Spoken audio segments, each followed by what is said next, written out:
Ladies and gentlemen, we're expecting some moderate turbulence. Please remain seated and enjoy the show. Hello, And welcome to Moderate Turbulence. I'm Jeremy. I'm Adele. And who's on your lap? It's Roxy. Hi, Roxy. Roxy hasn't had her walk yet, so if she's a little bit rambunctious, it's because she hasn't had her walk. She's going to get her walk right after we finish the podcast. Yeah, and we just got back from work, but I decided let's record right away so we're still in our business attire so we look presentable. Somewhat presentable, yeah. And yeah, so if we sound a little tired, it's maybe because we just had, our full work day. We've been up since 6 a.m. It is now almost 6 p.m. And we also haven't had supper yet. So the excuse is out of the way. Let's get started with the episode. Go for it. This is, what we're going to be talking about today is kind of your idea. Was there anything you want to clear up before we start? Anything you want to talk about? Well, as we've already said, we're going back flying in December. So we're going back to Calgary. So we're currently in the process of bidding for our schedules for December month. And, as you can imagine, December is always a very busy month. It's a very interesting month when it comes to flight attendant schedules, just because, it's the holiday season. So the first couple of weeks of December are usually quite quiet, and then the last 2 weeks are very hectic, very busy, very chaotic. Yeah. And that's when people also tend to have a lot more flights assigned because, people travel during the holiday season, and the holiday season usually is the last 2 weeks of December and then going into the first week of January. So we're bidding our schedules. We're trying to figure out the best way to, input our data into the bidding system so we can get, I won't be able to get exactly what I want, because what I want would be, London's and Frankfurt's. That's maybe what Jeremy will get. That's what I'm bidding for. I'm trying for Frankfurt's first, London second, Toronto third, and maybe go visit home. Yeah, so I'm also hoping maybe, there's a possibility in this crazy world that I could get a Hawaii layover. I don't know. Anything's possible, really. I always tell people to bid their dreams because essentially if I don't bid for it, I can't get it. I'm gonna use Wayne Gretzky's old saying: "You miss 100% of the shots that you don't take." So if you don't bid for something, you're not gonna get it. So you might as well try. Well, yeah, exactly. So, Christmas off. If I was in the mindset of, I'm not gonna get Christmas off, so why would I bid for it? Well, then obviously I'm not gonna get Christmas off. So I'm trying to get Christmas off. So that's part of my bid. So we'll see. Mm-hmm. Next week we may be in great moods or not so great or moods. Sour moods, depending on what the awards show. I'm hoping. Well, I'm lucky actually. I'll be able to get Christmas off, and that's only because of the way vacation works. When we're in training, things get pushed, so I'll end up having Christmas off. Usually, I don't mind working Christmas, and that's mostly because in my career I've been quite fortunate. I've been working in training over Christmas for many, many Christmases back in the day. And so I feel like when I have the opportunity to work Christmas, that means someone junior to me will possibly get it off. So I don't mind working Christmas now, kind of like paying back for the times I used to get it off. So, It's very nice. Kind of get some good karma, in the books, right?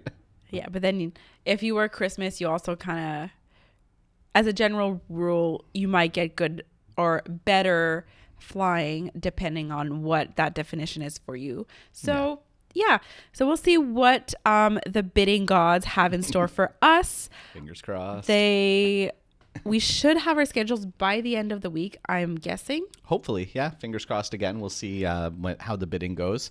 And then it's a process. And remember, the bigger the airline, the more people there are to bid. So we have thousands upon thousands of flight attendants. And then, of course, December being a complicated month, fingers crossed that everything goes well for us.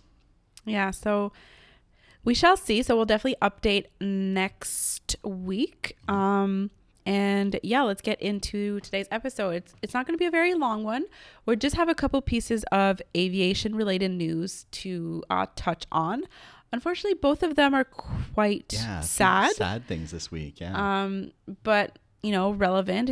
Aviation and just the world, not always a happy place, but we have to talk about things, and this is the podcast. So here we go.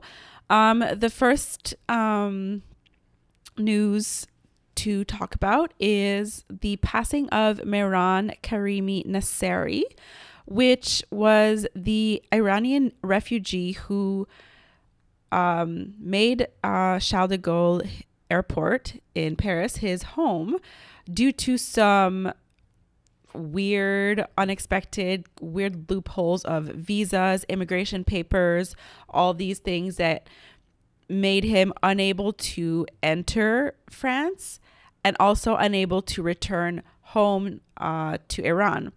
So, and also that his story was somewhat what loosely inspired the movie The Terminal, starring Tom Hanks. Yeah. So, we spoke about this. It was one of Adele's episodes that she did on our podcast a couple years ago now that centered around this gentleman.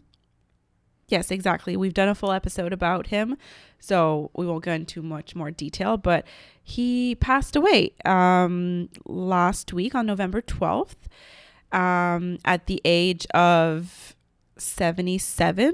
Mm-hmm. Although different articles say he might have been 76 because he's just been, kind of living in the terminal for a long time. He was able to go into France, I think, at some point, but then it says that he did return to Charles de Gaulle in September of this year because he was homeless. That was his home for so long. So he just returned there, and he had been there for the past couple months, and he had suffered a heart attack, and that's how he passed away. Oh, that's sad. That's sad. But, he inspired such a great story and a great movie by, I forget the director, but starring Tom Hanks and Catherine Zeta-Jones. And I mean, it's a great little piece of aviation history and really touched a lot of people, Mm-hmm. Yeah, so very sad. We're sad to hear that. So, yeah. Oh, Roxy's coming to see me. She never stays on me too long, though. Oh, she's liking me today. She's like, nope, back to mommy. Nope, she's good. She's sitting. Good girl, Roxy. So the next piece of news is you might have heard if you're any kind of aviation person, but this, or even on social media, because this sure made headlines. So again, on November 12th, so clearly this was not a good day for aviation. So on November 12th, two World War II era aircrafts were flying in an air show in Dallas, and unfortunately they crashed and had a midair collision, which resulted in both aircrafts, of course, crashing. There was a lot of flames, lots of, explosions on the plane. And unfortunately, with the nature of the crash and the type of planes these were, nobody survived the crashes. Mm-hmm. I'll see if I can actually post the video up here somewhere, because several people were filming on their cell phones, and then of course that got uploaded to YouTube really quickly. Very tragic. So 2 World War II era planes. One was a single seater, and it's a pilot, and apparently those planes are notorious for poor visibility. And what they were being told from the ground was to overtake the bomber. I believe it was a B-17 bomber, again, another World War II sort of era aircraft. They were both quite close to the ground. And so when the smaller plane went to overtake the larger bomber, it miscalculated and it clipped sort of the back half of the fuselage, chopped the engine right off. And within a matter of, I'd say 5 seconds or less, both aircraft hit the ground. Huge explosions, really, really tragic. And again, displaying these historic pieces of aviation history there with these World War II era aircraft is just really, really tragic. Number one, to lose those aircraft, and number two, especially to lose all of the great crew members that were piloting those aircraft. Yeah, Very so sad. there was 6 fatalities in between those two planes. And yeah, like Jeremy said, there's a lot of people witnessing the air show. So a lot of video footage, unfortunately, of that tragedy. I can't imagine being a loved one or anybody that knew those people that died and having the footage of the moment that these people were killed just viewed over and over and over again. It's just... Yeah, it's sad. Tragic. And the fact that it comes one day after like what we celebrate in Canada, Remembrance Day, which is November 11th. And then in the US, they have Veterans Day, which is also November 11th, which kind of commemorates soldiers, people from World War I and World War II. And so for these World War II aircraft to go down like that, it's really tragic. And for me, it kind of, I don't know, it touches home a little bit because my grandfather actually flew Lancasters during World War II, and he was responsible for looking for enemy submarines. He was flying, I believe, out of Scotland. Maybe if I can find one, I'll see if I can put a picture of my grandfather up here and maybe the type of aircraft that he flew. But things like that really touch home because I guess it's hard to think about, but aviation has been in my blood for long before I was born, that's for sure. Yeah, so, I mean, I think that pretty much wraps up this week's episode. Yeah, short and sweet and unfortunately tragic, but yeah, some things that had to be mentioned, I think. Yeah, and it's, I mean, our condolences to the families of those involved in that, and of course to Mehran Karimi Nasseri, of course, and if he had any family or friends.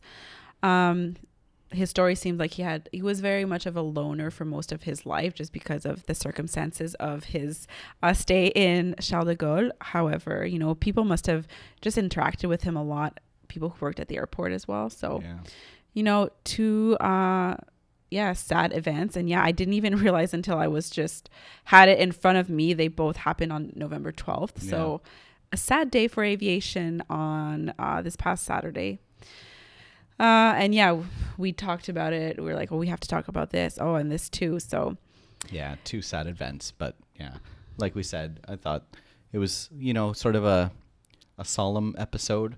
But some things that I think are good to be addressed and, pay our tributes to them. Yeah. So, if you're out there flying, always remember, be nice to your flight attendants. Because they might have to save your butt one day. Okay. Thanks everybody for watching. Goodbye. Bye. Bye. Thanks for listening. Don't forget to rate and review wherever you listen to podcasts.